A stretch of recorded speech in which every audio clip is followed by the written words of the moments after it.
What if I said that humility is the single most important tool in our relationship toolbox? If somebody had asked me that a long time ago, I would have rejected it and held tight to my belief that humility meant being weak, never standing up for yourself, and fading into the background. I used to think that humble people were easy to run over, didn't have an opinion, and had to be religious. And I was completely wrong. I just didn't have a lot of world experience to understand such large concepts as a child, so it makes sense that I was thinking superficially. Sometimes there aren't any alternatives in order to think differently, and generally speaking, a lot of us have inaccurate beliefs when left unexamined.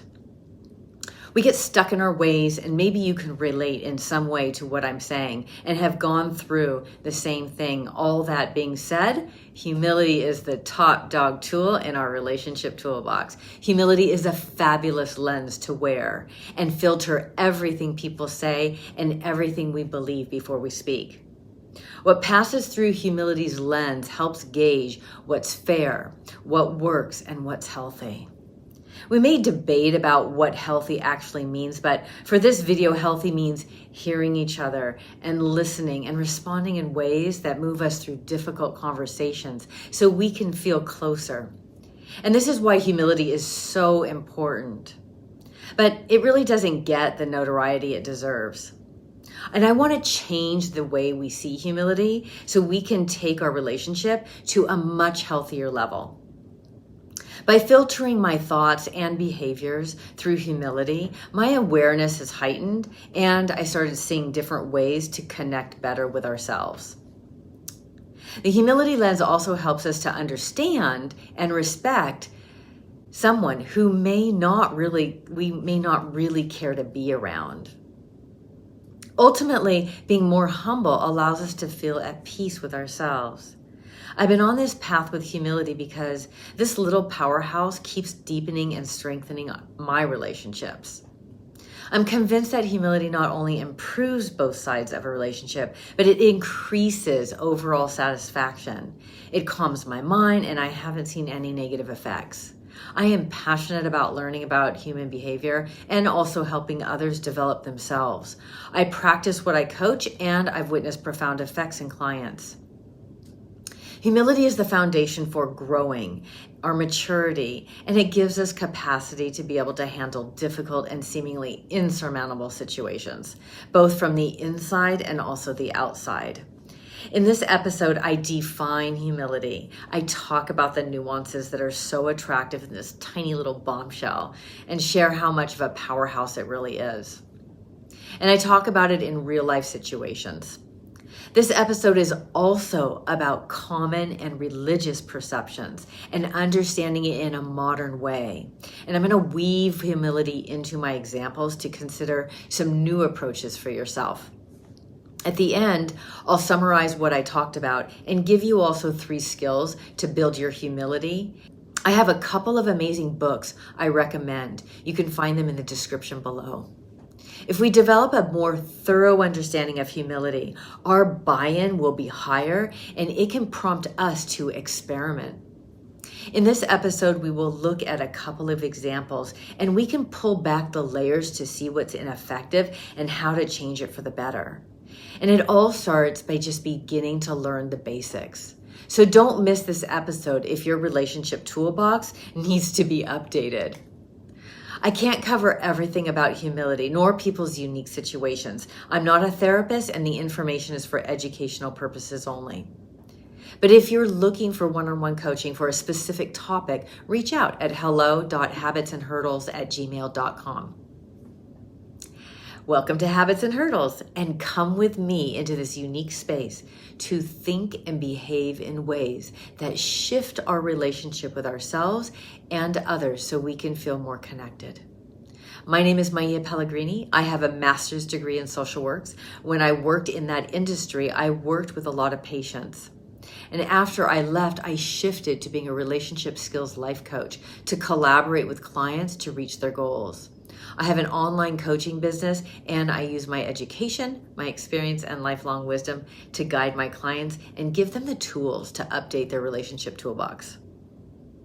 If you enjoy the content, click the like button and also subscribe. My goal is to reach as many people as possible because sometimes people don't have the time or money, and a little information goes a long way when we're busy and want some ideas when we're on the go. Sometimes it just takes hearing information and hearing it in a certain way and seeing what lands and what might work to change a situation. So put your ear pods on while you're running errands, working out, on a break, and let's get started. So what exactly is humility? It seems so obvious that it was what people were doing in church when I was a young girl, tagging along with my friends and their parents. But as I grew and had more life experiences, humility morphed into something much, much bigger and much more sophisticated than I originally thought. So for this episode, I looked up humility in 2 different sources to give you some concrete definitions. I pulled the 2 definitions from my computer's dictionary and the web. The definitions were small, and they left a lot of room for interpretation. So I thought it would be much better to apply the definitions to real life situations. Communication in a relationship will look differently when there isn't any humility. But when we wear the humility lens, there will be an obvious difference in the connection we have and the outcome.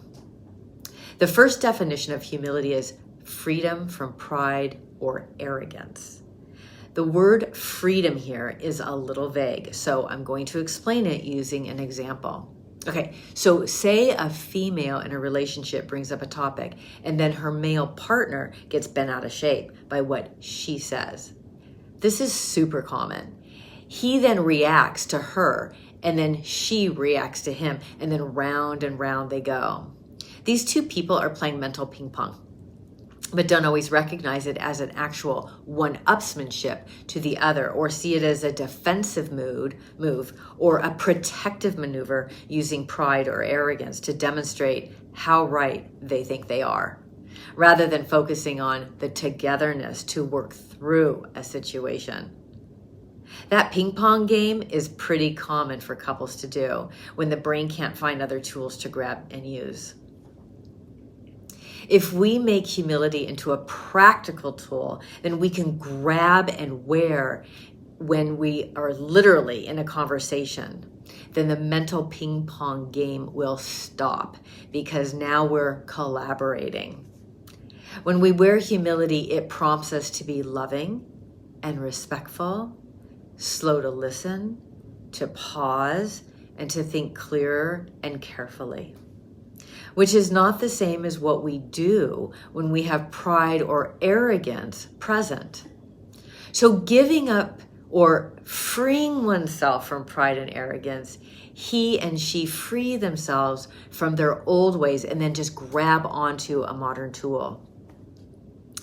Funny side note is that a lot of times when we fall in love, humility is already present in the beginning because we're super curious and loving and careful. It's a lot easier for me to say, let go, than to actually do it. So for starters, we do have a little baby tool in our toolbox we can just grab and use to get that humility lens up and running. I also want to normalize the fact that it's natural for humans to show up with pride and arrogance as a way to protect ourselves in anticipation or as a reaction to a partner's behavior. It's not an excuse we get to hide behind and say, this relationship isn't working, so therefore ... Rather, it's an opportunity to pause, think, what do I really want to feel like? And what do I really want to accomplish in this relationship at this moment? And if you want to feel more connection, then we drop our guard and step into a vulnerable space to build that stronger connection. And when I say vulnerable in this context, it's doing something new. We're all vulnerable when we're new at something, and it's temporary. So letting go of the impulse to say or do something out of pride or arrogance is a healthy goal. Also, if you're at all stuck on what pride and arrogance means, a good way to think of it is to pretend you're talking while your nose is stuck up in the air. So let's move on to talk about the ways arrogance and pride can show up. Because if we can't connect the dots in the space between what we're doing and the ping pong game, then we're grabbing onto faith and hope without knowledge and skill to change directions. If you can get some leverage on what's happening when it's happening, then you can say to yourself, hey, wait a minute, I'm doing those things that come across as pride and arrogant that this episode talked about. So we need awareness as a little tool in our relationship toolbox, because we got to get right up into those little crevices to loosen the grip between arrogance and the impulse to react. We wedge ourselves into that space with the little awareness tool to find arrogance and pride, and then zap it. We leave, I know that was a little loud. We have to start looking for arrogance and pride in all shapes and sizes in our conversation. We can look for a sense of how we're posturing, what we're thinking when our partner's talking, or if we're listening at all. So notice if you're physically doing something else while the other person is talking. These are internal signs that should raise your red flags that may say your priority is on your own thoughts, eventually want to say, and hoping to hurry up the moment. Other forms include feeling superior or cocky, starting to scorn or mock somebody inside your head, interrupting, or just being a pain in the ass, which we all can do. Staring blankly or through somebody, or tearing the flesh with sarcasm and making them feel small. Those are all examples. Hopefully you get the picture that these are signs that can create weariness or a lack of safety. A stove that's burning water or a 10-point earthquake are obvious signs of danger. But in a relationship, the obvious is not so obvious unless you listen to your inside voice. Watching somebody move their eyeballs around in their sockets is dismissive, and people tend to pull away. It's a one-upsmanship for sure, as a counterattack or disapproval. While instinctual, it's not healthy or mindful. It's like saying, do we have to talk about this again? I'm done with all this. Let's move on. This is far from a deep and thorough behavioral analysis of what arrogance or pride feels like, but having some tangible items to consider can help build a data center of information that helps you identify pain points. If that's the case, a partner is likely to withdraw, defend, or check out. We can feel ourselves in these behaviors when we pay attention and use the little awareness tool. Another avenue is to ask ourselves, what am I communicating when I act like this? This can be done during a conversation or afterward when we're less revved up and can think clearer. Remember, we don't have to have other people validate our reality about what we've said or done. We can do that ourselves. Check off the boxes of healthy or painful words and behaviors that we've done, not what the other person has done. That's power. That's strength. Because we get to choose how we show up, and I love that. So that's one definition of humility. The freedom from pride or arrogance. You can start letting go and not worrying about being perfect. We can't walk until we crawl first, right? Just try to be on yourself if you're feeling defensive or rebellious versus compassionate and respectful. And I guarantee these different qualities feel so different. At some point, when you get the hang of wearing the humility lens, there's a nice little tool to check in with ourselves to assess your progress. It's the 3-in-1 tool, the internal acknowledge and accept checklist.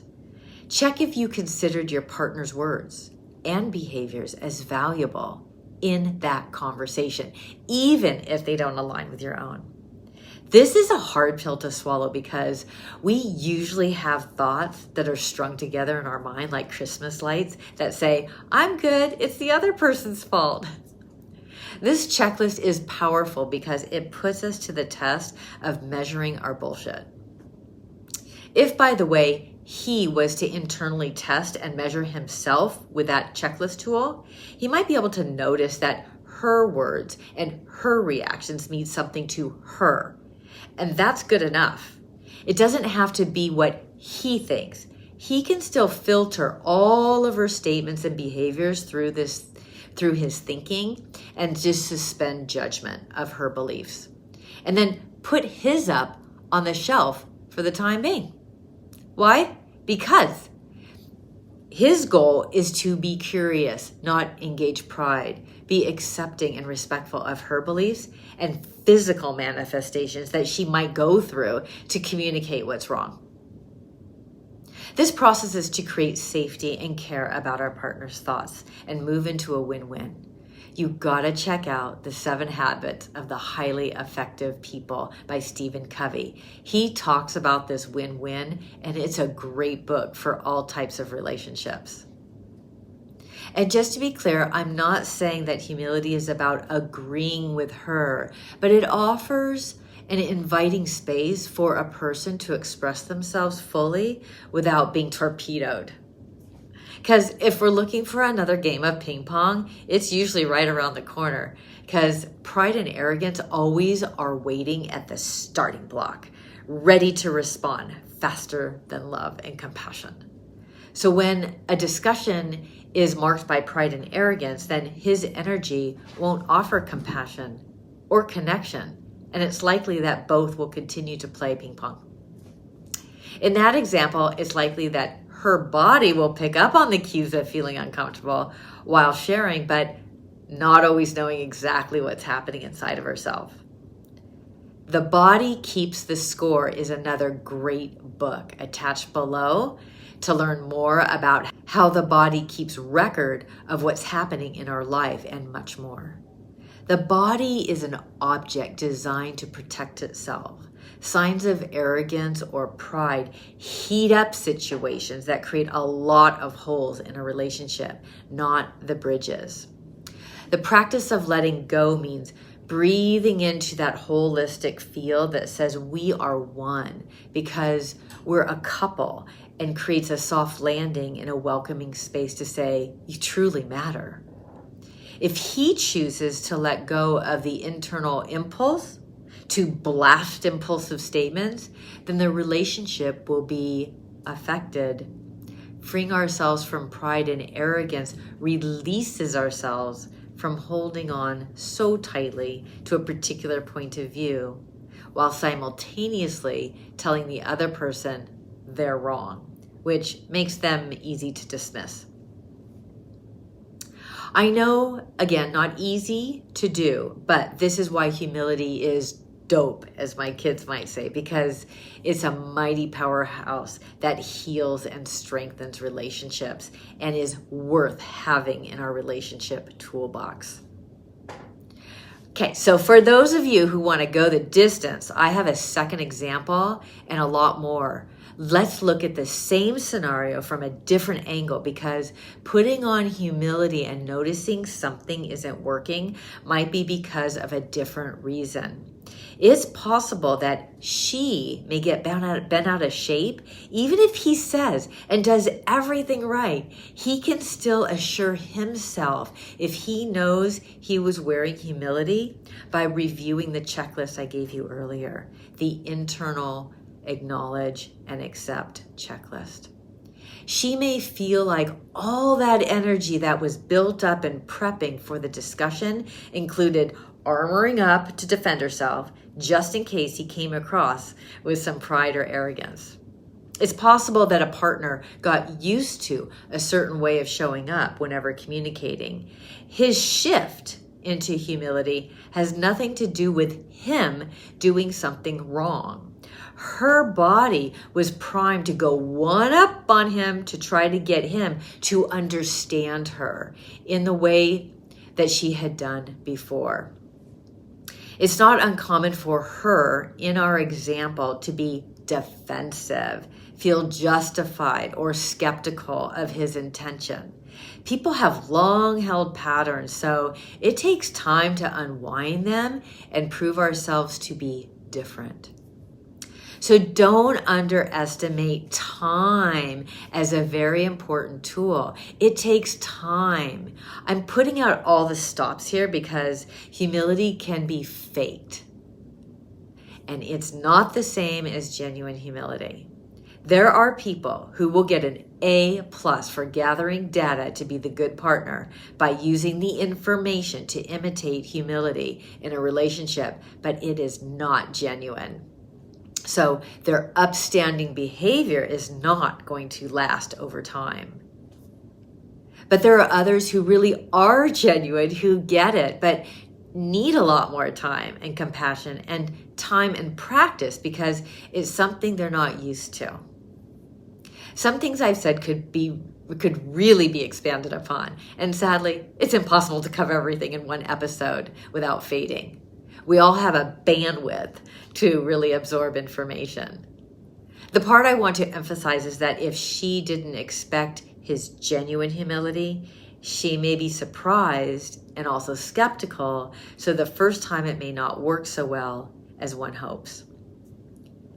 There can also be a backstory that's been backlogged for a long time. And so always pulling out humility in our relationship toolbox to gain a positive track record moving forward goes a long way to mend the past and bring the relationship into the present calm and joy. But learning a little bit more about humility in a variety of nuanced ways that I've already suggested can ultimately benefit a relationship. And that's why it's such a badass tool in your relationship toolbox. Okay, so hopefully so far you're thinking about humility differently and gathering new ideas. I'm going to talk about one more definition to help round out the corners and then share some traits that pair well with humility, like a particular wine that pairs well with certain cheeses. Then discuss common and religious views you won't want to miss. So let's get right into the second definition, which is a modest or low view of one's importance. A modest or low view of one's importance is a definition, obviously somewhat the same as the first, but I want to look at it from within ourselves and what that experience might feel like. Again, the dictionary's definition allows for much interpretation, so I'm going to expand upon it. A low view of one's importance, again, not easy to fully grasp because a low view of one's importance is not thinking of yourself as less than or subservient to another human being. And I want to come back to that idea of subservience when I talk about religion. So hold on. In the meantime, a low view just means to bury our ego or self-importance underground because our opinions and beliefs don't make a person better than somebody else in a conversation. We might have healthier or more appropriate or actualized moral views, but that doesn't make us more worthy to be listened to than another person.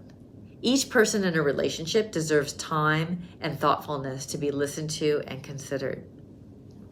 Even though one person may ultimately have thoughts that are more aligned with healthier ways. But if we can remember to have a low view of our importance in or before the conversation starts, then it energetically transmits the right type of energy to the other person and says, what you say is important, and you'll feel like you've been heard without feeling hurried or irrelevant. And that's an amazing feeling. Seeing each other as equals is key. The listener actually has an extra advantage when they experience their partner inside their head as equals and valuable. When we're in a low view of our importance, we're in the conversation, not in our own head. not self-centered or above somebody. We are with them and we hear the little things they say in the moment, and we can track where they're going. And that makes it easier to know how and what to say. The art of connecting is in humility. And this is why I think humility is so sexy, because feeling alive and connected to our partner in those moments as two people have a discussion makes feeling and believing something better is possible. Connecting first and figuring it out together is a win-win situation, as in the 7 Habits of Highly Effective People by Stephen Covey. See the link below. At this point, I want to highlight a few takeaways so far. So, humility is freedom from pride and arrogance and a modest and low-level view of one's importance. I gave examples of what that looks like in a relationship. It's a little powerhouse that stops the ping pong game and gives us new ways to interact. Little tools, including having acute awareness, pausing on the impulse, and bigger tools like the humility lens helps us get out of our head, treating each other as equals. And we know that humility is sexy because feeling alive and connected to what we truly want to achieve in our relationship is such a pleasurable feeling. Okay, so we're 8/10 of the way through this episode, and I think sticking around for this last little bit is delicious. I know nothing of wine and cheese, but it's said that a Sauvignon Blanc pairs well with Camembert and other soft cheeses. And that is very much like humility pairs well with many different soft qualities like compassion for others and kindness and being thoughtful and loving and genuine and aware. And it also pairs well with feeling relaxed and present, sincere and curious, friendly and content. But this is the thing.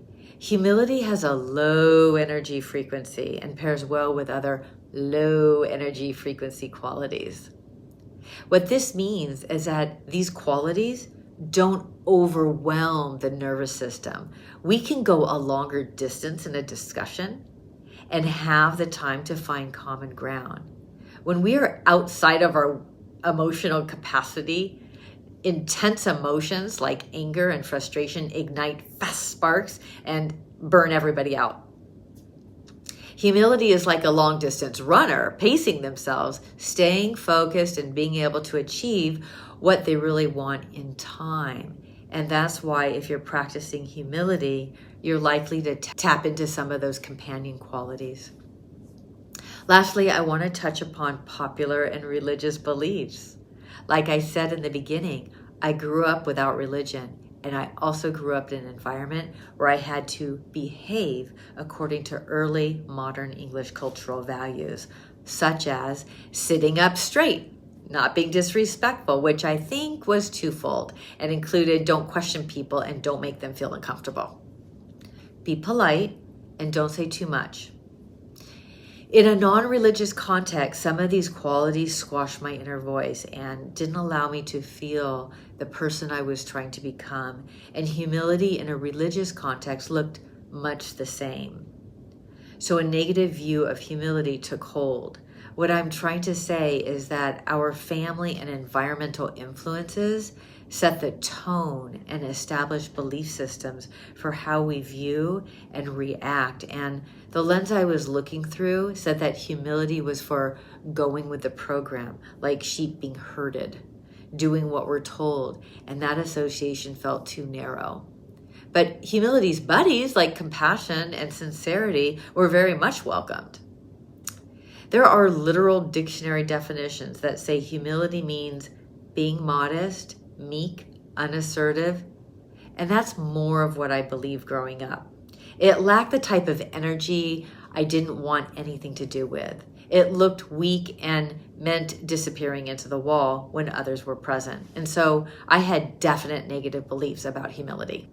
The humility in my childhood is definitely not the quality I've been talking about today. However, exploring the research on humility and the plethora of experiences I've had have completely shattered that lens. Take, for instance, one of my favorite movies, Cabrini, that came out in 2024, showing this religious nun navigating difficult situations, disagreements, overcoming obstacles, conflicts, and disasters by great eye contact with leaders and stating her intentions, not backing down and tearing down the barriers of injustice, inequality, and ethnicity. She was a warrior wearing the cloak of humility and canonized as a saint in 1946. Humility is impressive and should shatter the beliefs we have about what is meant to be humble. Humility breaks misconceptions and is a trailblazer in the likes of Mother Teresa, Mahatma Gandhi, and Martin Luther King Jr. But it does it in such a way that's very nuanced and thoughtful and respectful and courageous. So we have to open our eyes to the subtleties of how to stand up for ourselves using humility, and how to disagree humbly, and how to love somebody who's so far out of touch without caving into their beliefs, because we think being quiet, polite, and acquiescing is the hallmark of a good person and a good relationship. So if you want to go on this humble journey too, start being curious about your own histories and compare it to what you're doing right now. Ask yourself, am I headed in the right direction with my relationship? My education and understanding tell me that humility is not about being subservient or submissive to others. These qualities are expressed in my relationship only with God. I didn't have a solid understanding of what these two terms growing up meant, but as my relationship with God has grown, I would never consider being this way with people unless God told me. I know some of you are going to roll your eyes when I say God, and that's perfectly okay. I think it's important to put humility in context and apply its usefulness. Humility has been pulled like taffy in all different directions to convince us to be one way or another by influential people, popular culture, religious institutions, and families of origin. It's good to reflect, be curious, and ask good questions so that what we practice sits really well in our soul. Okay, so to wrap up, 3 significant badass humility tips for your relationship toolbox are: lasso your inner dialogue to a halt so you can hear your partner talk. 2, be in your breath in and out deliberately when others are talking, so you have something to calm and focus while you allow others to complete their sentences. And number 3, give yourself permission to rethink your story about humility and consider the alternative ways based on today's topic to get more, not less, in your relationship. I'm in the process of creating the Sexy Humility Workshop, so stay tuned on a future episode when it comes available. See you next time.